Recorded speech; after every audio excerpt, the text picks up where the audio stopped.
Captain Taehyun Kim watched the morning sun rise over New Eden from his patrol ship's bridge and smiled at the beautiful sight before him. The planet looked perfect with its blue oceans and green continents that reminded him of old Earth stories his grandmother used to tell him when he was young. 2.5 million humans had made this world their home over the past 10 years, and they had built something truly amazing here. His patrol route took him around the outer edge of the New Eden system every 3 days, and he never got tired of seeing how much the colony had grown since the first settlers arrived. Small cities dotted the main continent, and farming areas stretched as far as his instruments could detect. The people down there were living good lives and raising families in peace far from the crowded worlds of the inner human systems.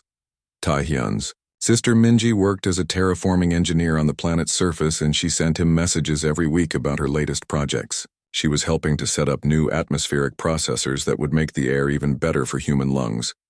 And she loved her work more than anything.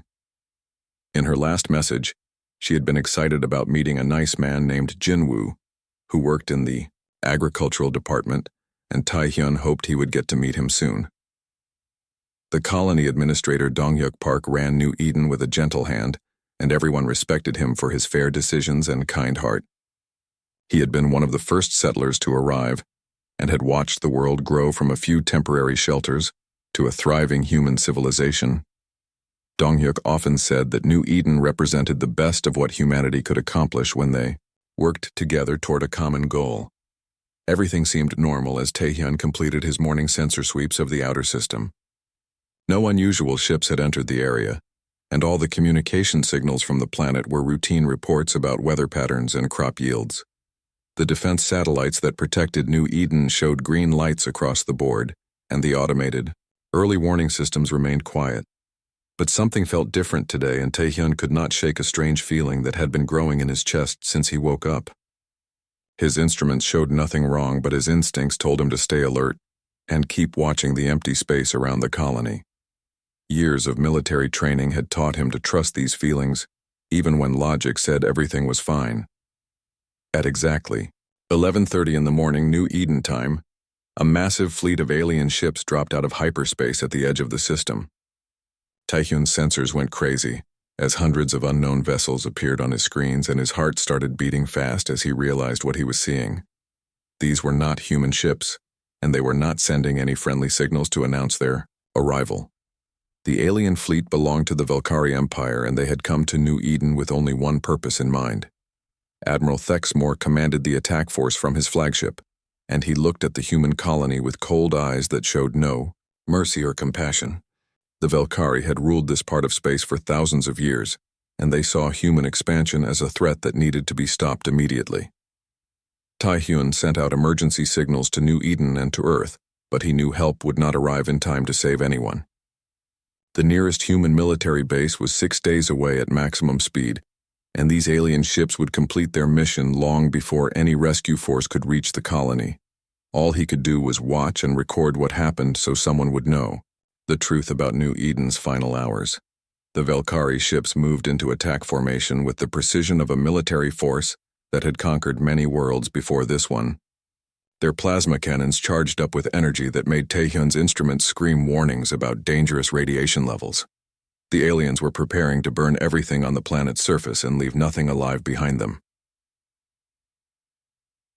Donghyuk Park's voice came through the communication system from the planet as he tried to contact the alien fleet and ask why they had come to New Eden. He offered to discuss any problems peacefully and suggested that humans and Valkyrie could find ways to share the galaxy without fighting. His words were calm and reasonable, but the aliens did not respond to his messages. The first plasma bolts fell like burning rain from the sky and turned the capital city into a crater of melted glass and metal. Minji's terraforming station disappeared in a flash of white light that could be seen from orbit, and Taehyun screamed his sister's name, even though he knew she could not hear him anymore. The beautiful farms and peaceful homes that had taken years to build were destroyed in seconds. More plasma strikes hit the planet as the Valkyrie systematically burned every human settlement they could find. Their targeting was precise and thorough, as they made sure no building or person would survive their attack. The blue oceans began to boil, and the green continents turned black under the relentless bombardment from space. Emergency signals from the surface grew weaker and more desperate, as communication towers were destroyed and power systems failed across the planet. Voices of colonists calling for help or saying goodbye to loved ones filled the radio channels before being cut off forever. Children crying for their parents and parents searching for their children created a symphony of human suffering that would haunt Taehyun's dreams for the rest of his life. The bombardment continued for 3 hours until no signs of life remained on New Eden's surface. The planet that had been a garden world that morning was now a smoking ball of rock and ash that would never support life again. 2.5 million human beings had been murdered without warning or mercy by aliens who saw them as nothing more than pests to be eliminated. Taehyun's small patrol ship had remained hidden behind a large asteroid during the attack. But now, the Valkyrie fleet was preparing to leave and he knew they would scan the area for survivors. His ship's stealth systems could hide him from casual detection, but if the aliens performed a detailed search, they would find him easily. Admiral Thexmore was satisfied with his work and ordered his fleet to return to Valkyrie space. The human threat in this system had been eliminated completely, and he expected the rest of humanity to learn a valuable lesson about expanding into territory that belonged to the Valkyrie Empire. He believed that humans would retreat to their core worlds and never venture into this region of space again. The alien ships jumped back into hyperspace and left Taehyun alone with the burning remains of New Eden. He sat in his pilot's chair and stared at the dead world where his sister had lived and worked and dreamed of a better future. Tears ran down his face as he began the long journey back to Earth, with news that would change everything. The Valkyrie thought they had won a quick victory that would discourage human expansion, but they had made a terrible mistake. They had shown humanity what they were capable of, and they had awakened something in the human spirit that would not rest until justice was done. The silence of New Eden would soon be answered by the thunder of human fury. Admiral Soyeon Choi stood in the command center of Luna Station and watched the holographic recording of New Eden's destruction for the 15th time. Each viewing made her anger burn hotter and her resolve grow stronger as she saw the peaceful colony turn into a wasteland of glass and ash. Captain Taehyun Kim had risked everything to bring this evidence back to Earth, and now the entire human government was seeing what the Valkyrie Empire was capable of doing. The recording showed plasma, bolts falling from the sky like deadly rain, and human cities disappearing in flashes of white light. 2.5 million people had died in 3 hours without any chance to defend themselves or escape to safety. Children and families had been murdered while they were eating breakfast or playing in parks or working in their fields. President Ji-won Lee had called an emergency session of the United Earth Assembly within 6 hours of receiving Taehyun's report. Representatives from every human world gathered in the Great Hall on Earth to see the evidence and decide how humanity would respond to this unprovoked attack. The debate was short, and the vote was unanimous because no one could watch the New Eden recording without feeling rage in their hearts. Ji-won stood at the podium and spoke words that would echo through history books for generations to come. She declared that humanity was now in a state of total war with the Valkyrie Empire and that every human world would contribute to the effort of bringing justice to the murdered colonists. The peaceful expansion that had characterized human civilization for the past century was over, and now they would show the galaxy what humans could do when they were truly angry. Dr. Hyun-woo Song received unlimited funding and resources to develop new weapons and technologies that could match or exceed anything the Valkyrie possessed. His research teams had been working on theoretical projects for decades, but now they had the green light to build prototypes and test systems that had only existed on paper. The government gave him access to every scientific database and manufacturing facility in human space. Hyun-woo's first breakthrough came when his teams analyzed the sensor readings from Taehyun's ship during the attack. The Valkyrie plasma weapons were powerful, but they required enormous amounts of energy and had relatively slow charging times between shots. Human railguns and missile systems could fire much faster and overwhelm enemy defenses with rapid volleys of projectiles. General Sun-ho Yu began mobilizing every military unit in the human defense force and calling up reserves who had not served in active duty for years. Training camps opened on dozens of worlds as civilian volunteers signed up to join the war effort. Young people who had never held weapons learned to use rifles, and older veterans taught them everything they knew about fighting and surviving in combat. The shipyards of Earth and Luna went to work around the clock, building new warships and converting civilian vessels into military transports. Engineer Unbi Nam led teams that stripped luxury cruise ships and cargo haulers down to their basic frames and rebuilt them with armor plating and weapon systems. Every ship that could carry humans or supplies through space became part of the growing fleet. Captain Dae-Yun Ko commanded one of the new training squadrons where inexperienced pilots learned to fly military fighters and bombers. Many of his students had been flying civilian aircraft for years, but combat flying required different skills and a different mindset. They practiced attack runs and defensive maneuvers until they could perform them perfectly, even under the stress of simulated battle conditions. The industrial capacity of human civilization surprised even the government officials who thought they knew what their worlds were capable of producing. Factories that had been making consumer goods switched to military production within weeks. Mining operations increased their output to provide raw materials for weapons and ships. Food production facilities worked overtime to build up stockpiles for the military campaign. Civilian scientists joined the war effort and shared research that had previously been kept secret by competing corporations and universities. Breakthrough. Technologies in energy storage and material science were combined to create ship designs that were stronger and faster than anything humans had built before. The spirit of cooperation that emerged from the tragedy of New Eden allowed humanity to achieve things they had never imagined possible. Admiral Soyon personally oversaw the construction of the first new Dreadnought-class warships that would serve as the backbone of the human fleet. These massive vessels carried enough firepower to destroy entire enemy squadrons, and their armor could withstand direct hits from the heaviest weapons. She named the first ship Unity, in honor of how the human worlds had come together to face this crisis. Intelligence networks that had been monitoring alien civilizations for decades suddenly became crucial sources of information about Velkari military capabilities and territorial boundaries. Agents who had been gathering economic data were reassigned to collect information about enemy fleet movements and defensive installations. Every piece of knowledge about the Velkari Empire became a potential weapon in the coming war. Communication. Systems were upgraded to handle the massive coordination required for the largest military operation in human history. Ships would need to work together across dozens of star systems, and timing would be critical for success. New encryption methods protected human messages from alien interception, while advanced computers calculated optimal jump routes and attack vectors. The economic impact of total war mobilization was enormous, but every human world accepted the costs without complaint. Tax rates increased to fund military spending, and luxury goods became scarce as resources were redirected to essential war production. Citizens understood that their comfortable lives meant nothing if the Velkari could destroy human colonies whenever they wanted. Propaganda broadcasts reminded people why they were making these sacrifices and showed them the faces of the New Eden colonists who had died.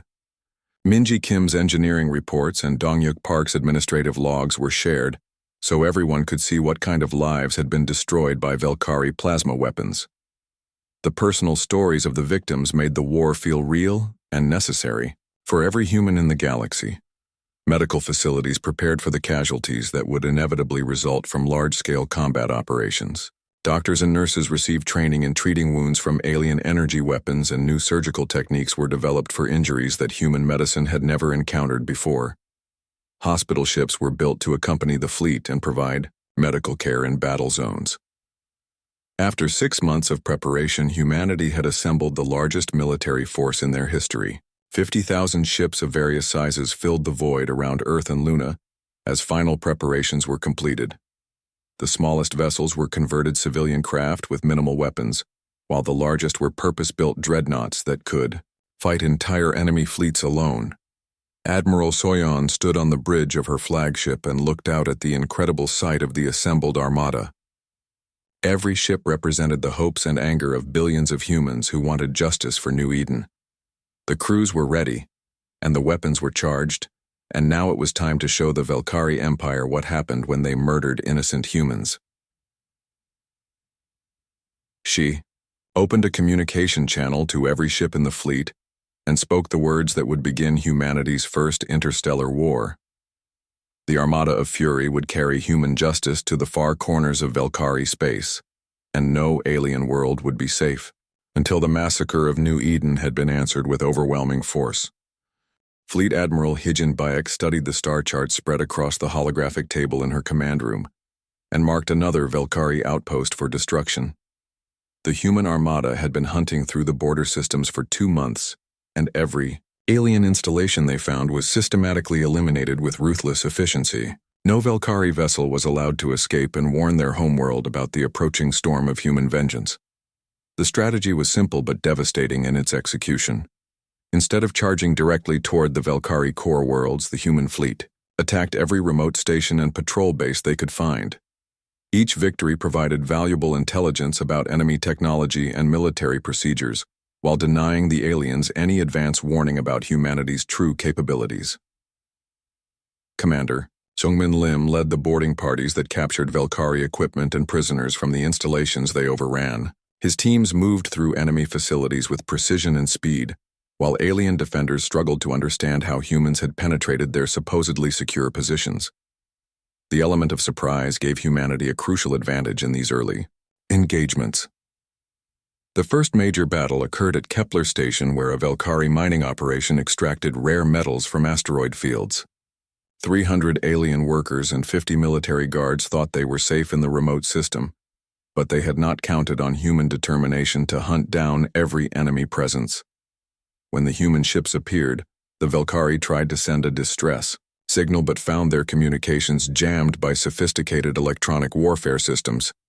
Human missiles and railgun projectiles tore through the station's defenses in minutes, while fighter squadrons eliminated the few patrol ships that tried to resist. The mining platform surrendered when it became clear that continued fighting would only result in unnecessary deaths. Seungmin's team secured the facility and captured valuable intelligence about Valkyrie supply networks and defensive protocols. Intelligence Officer Yuri Jang coordinated the information-gathering efforts that turned captured data into actionable military intelligence. Every Valkyrie computer system and communication device provided clues about enemy fleet movements and strategic planning. The aliens had grown complacent during their long dominance of this region, and their security measures were not designed to resist determined human infiltration. The psychological impact of the human attack spread through Valkyrie space faster than any official military reports. Merchant vessels returning from border systems brought stories of entire outposts disappearing without a trace. Communication networks went silent one by one as human forces systematically destroyed relay stations and monitoring posts. Dr. Hyun Woo, Song's research teams worked around the clock to analyze captured Valkyrie technology and develop countermeasures for enemy weapon systems. The alien plasma cannons were indeed powerful, but they relied on energy-focusing crystals that could be disrupted by specific electromagnetic frequencies. Human ships began installing pulse generators that could disable Valkyrie weapons at close range. War leader Velnara commanded the scattered Valkyrie forces in the border regions, and she quickly realized that her enemy was far more capable than initial reports had suggested. The humans were not retreating in fear as Admiral Thexmore had predicted, but instead were advancing with military precision that impressed even veteran Valkyrie officers. Her attempts to coordinate a defense were hampered by the systematic destruction of communication networks and supply lines. Human raiders appeared without warning and struck at carefully chosen targets before disappearing into the void. Traditional Valkyrie tactics that relied on centralized command and control became impossible when orders could not reach distant units. The Battle of Tau Ceti demonstrated humanity's growing tactical sophistication when Fleet Admiral Hyejin used a complex feint to trap an entire Valkyrie patrol squadron. Human ships appeared to retreat when the enemy fleet arrived, but the withdrawal was actually a carefully planned maneuver that led the aliens into a prepared ambush. Hidden human vessels emerged from behind asteroid cover and caught the Valkyrie formation from 3 directions simultaneously. The aliens found themselves surrounded and outgunned as human weapons tore through their shields and armor. Only 2 enemy ships escaped the trap, and they carried news of human tactical abilities that shocked Valkyrie military leaders. Captain Salman Kwan commanded one of the fast attack squadrons that penetrated deep into Velkari territory to strike at high-value targets. Her ships used advanced stealth technology and careful route planning to avoid enemy patrols while seeking out communication hubs and supply depots. The destruction of these facilities created gaps in Velkari defenses that larger human forces could exploit. The capture of a Velkari intelligence courier provided humanity with detailed maps of enemy defensive positions and fleet deployment patterns. The aliens had not expected their communications to be compromised, and their operational security was inadequate against human cryptographic analysis. Every piece of captured information became another weapon in the human arsenal. Human manufacturing capabilities proved superior to Velkari production, as damaged ships were repaired quickly and new vessels joined the fleet faster than enemy forces could be reinforced. The industrial base that had built New Eden in just 10 years was now focused entirely on military production, and the results were impressive even by human standards. The aliens began to understand that they faced an enemy unlike any they had encountered before. Humans fought with a combination of technological innovation and tactical flexibility that made them extremely dangerous opponents. Their willingness to sacrifice individual ships to achieve strategic objectives showed a level of determination that surprised Velkari commanders. Pilot Narration led fighter operations against Velkari installations, and her squadron became legendary for their ability to penetrate enemy defenses and strike at critical targets. Human pilots proved more adaptable than their alien counterparts and were better able to improvise solutions when standard tactics failed. The smaller size and faster reflexes of humans gave them advantages in close combat situations. The systematic destruction of border defenses created a corridor of devastated space between human and Velkari territories. No alien ships dared to enter this region where human patrols hunted anything that moved.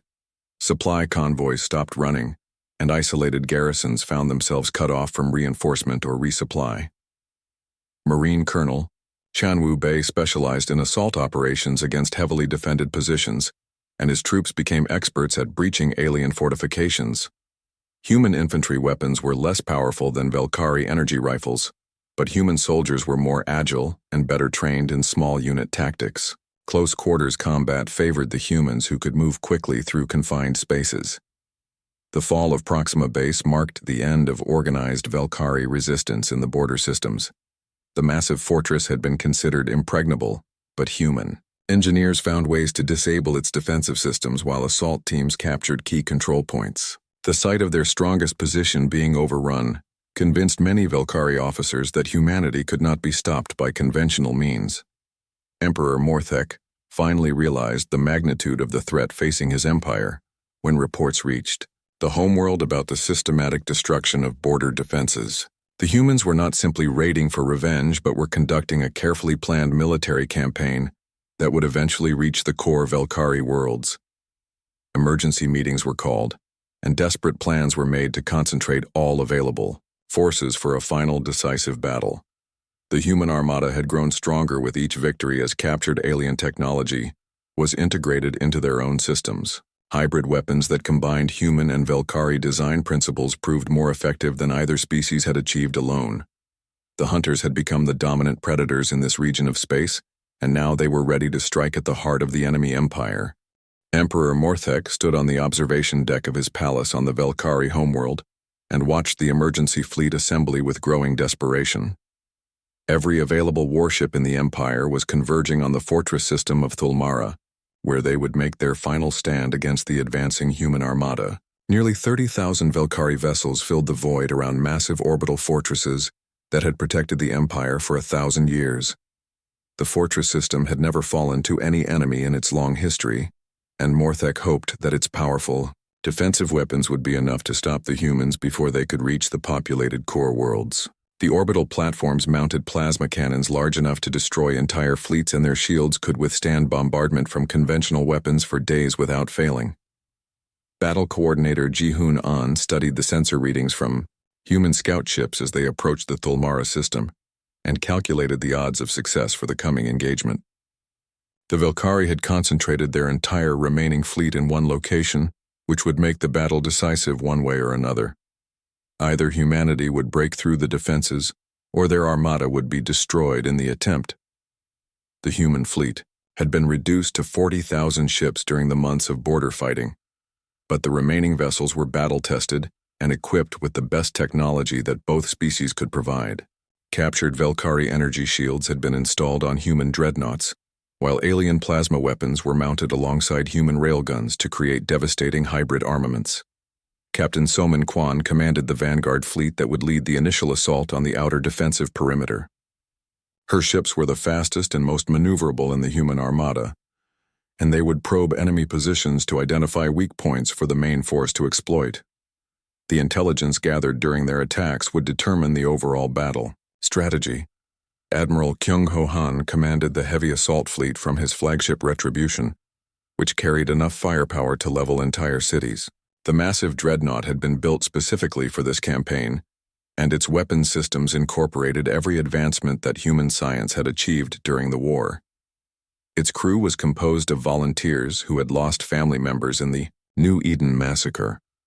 The Velkari defensive formation was impressive to behold, with multiple layers of orbital fortresses and fleet formations designed to create overlapping fields of fire that would destroy any attacking force. War leader Velnara had positioned her most experienced commanders at key points in the defensive network, and every weapon was charged and ready for the coming battle. When the human fleet dropped out of hyperspace at the edge of the system, the Velkari opened fire immediately with their longest-range weapons. Plasma bolts crossed the void between the opposing forces, but the humans had learned to use evasive maneuvers that made them difficult targets for the slower-firing alien guns. Most of the initial barrage missed its intended targets. Salmon's vanguard ships accelerated toward the first line of orbital platforms while launching clouds of missiles and electronic warfare drones. The missiles overwhelmed point defense systems through sheer numbers, while the drones jammed Velkari targeting computers and communication networks. Human fighters swarmed around the platforms like angry insects while larger ships moved into close combat range. The battle became a chaotic melee, as thousands of ships engaged in close quarters combat around the massive fortress structures. Human vessels used their superior maneuverability to avoid the heavy plasma cannons while concentrating their fire on specific targets. The Velkari tried to use their numerical advantage, but found themselves unable to coordinate effectively in the confusion. Pilot Narration led her fighter squadron through the superstructure of a Velkari fortress to attack its power generators from inside the defensive perimeter. Her pilots flew through maintenance tunnels and cargo bays while enemy troops tried to stop them with personal weapons. The fighters emerged inside the fortress shields and launched missiles at point-blank range into critical systems. Marine Colonel Chan Wu-bei commanded boarding parties that captured key orbital platforms by storming their control centers with overwhelming force. Human assault troops fought their way through enemy corridors while combat engineers placed explosives at strategic locations. The sight of humans fighting inside their supposedly impregnable fortresses demoralized many Velkari defenders. The second day of battle saw the human fleet pushing deeper into the defensive network as the outer fortress line began to collapse under sustained bombardment. Admiral Kyung-ho brought his heavy ships forward to engage the remaining platforms with their most powerful weapons. The concentrated firepower of human dreadnoughts proved capable of penetrating even the strongest Velkari shields. Emperor Morthek received reports of the battle from his command ship positioned behind the innermost defensive line and realized that his forces were losing, despite their numerical superiority. Human tactics and technology had proven superior to traditional Velkari methods, and the momentum of the battle was clearly shifting in favor of the attackers. The breakthrough came when battle coordinator Ji-hoon identified a gap in the Velkari formation created by the destruction of two fortress platforms. He immediately ordered a concentrated assault on this weak point, while the enemy was still trying to reposition their remaining forces. Human ships poured through the opening and began attacking the second defensive line from behind. War leader Velnara tried to rally her scattered forces for a counterattack, but found that human electronic warfare had disrupted most of her communication systems. Individual Velkari ships fought bravely, but they could not coordinate their actions effectively without central command and control. The disciplined human formations maintained their cohesion, while enemy resistance began to crumble. The third day of battle opened with human forces attacking the final fortress line that protected the inner system where the Valkyrie command ships were positioned.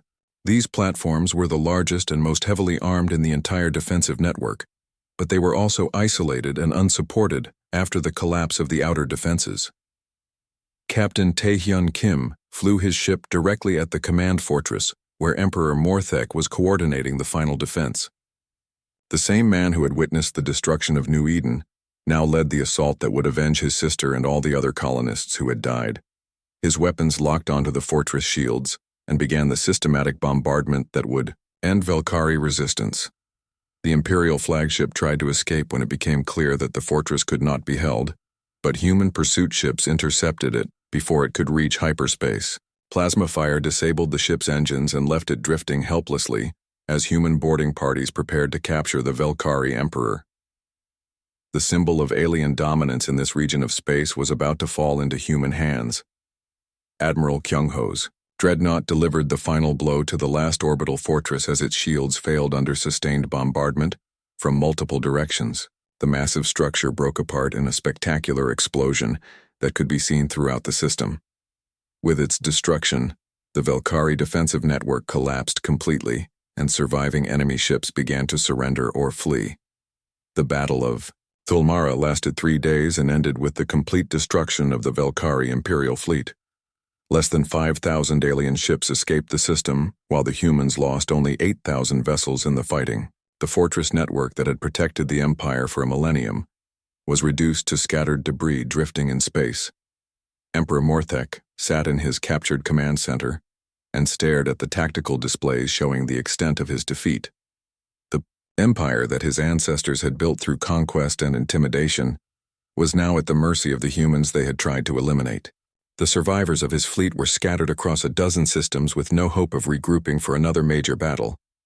The path to the Valkyrie homeworld was now open, and the human armada began the final advance toward the planet where 8 billion aliens waited to learn their fate. The fortress of Thulmara had been the Empire's last hope, and its fall marked the end of Valkyrie military power in this region of space. The human armada emerged from hyperspace at the edge of the Valkyrie home system and took up positions around the planet Velnoth, where 8 billion aliens waited in terror for the bombardment that would end their civilization. Admiral Soyeon Choi stood on the bridge of her flagship and looked at the blue and green world that reminded her painfully of New Eden before its destruction. The irony was not lost on her that she now held the power to inflict the same fate on the Valkyrie that they had brought to humanity. Every human ship in the fleet had weapons locked onto population centers and industrial facilities across the planet's surface. The same plasma technology that had burned New Eden to ash was now mounted on human vessels and ready to deliver justice for the murdered colonists. 2.5 million human lives could be balanced with 8 billion alien deaths in a matter of hours if Admiral Soyeon gave the order to fire. The Valkyrie government had broadcast surrender messages continuously since the human fleet appeared, but no response came from the orbiting ships. Planetary defense systems remained powered down, and the few remaining military vessels in the system had already transmitted their unconditional surrender. Emperor Morthek himself had been captured at Thulmara and was being held aboard one of the human dreadnoughts. On the planet's surface, panic gripped the population as news of the human victory spread through every city and town. Families huddled together in their homes while government officials debated whether to evacuate the major population centers or simply wait for the inevitable. Many Valkyrie had never heard of humans before this war began, and now they faced extinction at the hands of the species they had tried to eliminate. Captain Taehyun Kim requested permission to address the fleet before any decision was made about the planet's fate. He had been the sole witness to New Eden's destruction, and his testimony had started this entire war. Now he stood before Admiral Soyeon and asked her to remember why humanity had fought this campaign and what they hoped to accomplish with their victory. The captain spoke about his sister Minji, who had died working to make New Eden a better place for human families to live and grow. He talked about Donghyuk Park, who had guided the colony with wisdom and compassion until plasma fire ended his life in an instant. Every person who died on that peaceful world had been someone's child or parent or friend, and their memory deserved justice rather than simple revenge. Ambassador Gayong Seo had been brought with the fleet specifically for this moment, when humanity would need to decide between becoming monsters or remaining true to their principles. She advised Admiral Soyon that the galaxy was watching this confrontation, and humanity's response would determine how other species viewed them for generations to come. The choice they made here would define what kind of civilization humans wanted to be. A communication channel opened between the human fleet and the planetary government as Admiral Soyon prepared to address both the Velkari leadership and her own forces. Her words would either doom 8 billion aliens to death or establish humanity as a power that could show mercy even to those who had committed genocide against them. The entire galaxy held its breath as she began to speak. The Admiral's message was broadcast simultaneously to every ship in the human fleet and every communication receiver on the Velkari homeworld. She spoke about the unprovoked attack on New Eden and the systematic campaign that had brought human forces to this moment of ultimate victory. The Velkari people learned for the first time about the massacre their military had committed in their name. But Admiral Soyon also spoke about the difference between justice and vengeance, and explained why humanity would not repeat the crimes that had been committed against them. The human fleet had the power to destroy Velnoth, but they would not use it, because they refused to become the same kind of monsters who had murdered innocent colonists. Strength without mercy was the path that had led the Velkari Empire to this moment of defeat. The terms of surrender were harsh but fair, given the magnitude of the crimes that had been committed. The Velkari Empire would be completely disarmed, and their military fleet would be disbanded permanently. War reparations would be paid to the families of New Eden victims, and the Velkari government would formally acknowledge responsibility for the massacre. Most importantly, a memorial to the murdered colonists would be constructed in the capital city of Velnoth, where every Velkari citizen would be reminded of the cost of their empire's aggression. The names of all 2.5 million victims would be carved in stone so that future generations would remember what happened when peaceful expansion was met with genocidal violence. Emperor Morthek was brought to the planet's surface under heavy guard to formally sign the surrender documents and transfer power to a provisional government that would oversee the transition to a peaceful society. The former ruler of a mighty empire was now a broken old alien who understood that his people's survival depended entirely on human mercy. Dr. Hyunwoo Song established research stations throughout Velkari space to monitor compliance with the disarmament agreements and ensure that no secret military programs continued in hidden facilities. Human technology would track every spacecraft, movement, and energy signature to verify that the aliens were honoring their commitments to peace. The reconstruction of Velkari society would take decades, but humanity committed resources to help their former enemies build a civilization based on cooperation rather than conquest. Educational programs would teach young Velkari about the benefits of peaceful coexistence, while economic assistance would help displaced military personnel find productive work in civilian industries. Captain Taehyun Kim stood before the completed memorial on Velnoth and read his sister's name among the thousands carved into the black stone wall.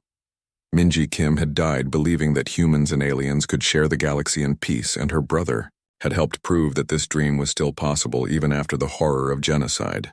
The ceremony was attended by representatives from dozens of species who had come to witness humanity's response to ultimate victory.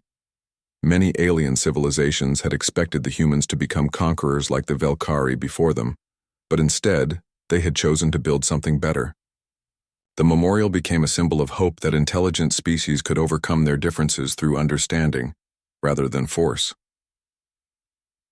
General Sun Ho Yu began the process of demobilizing the massive human military force that had won the war, but a significant fleet would remain in this region to ensure that peace was maintained. The ships that had once been instruments of vengeance would now serve as protectors of the fragile civilization that was emerging from the ashes of empire.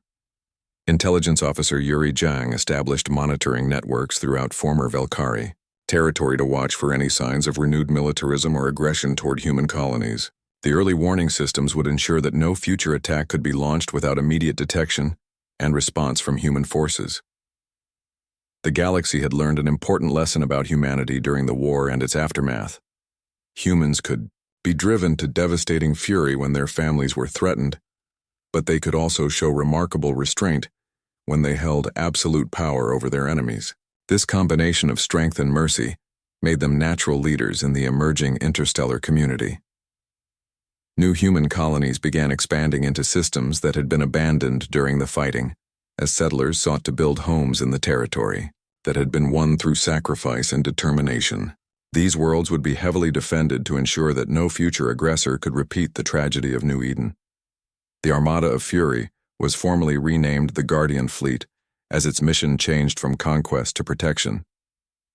Admiral Soyan kept her most experienced commanders in key positions where they could respond quickly to any threats that might emerge from the unexplored regions beyond Valkyrie space.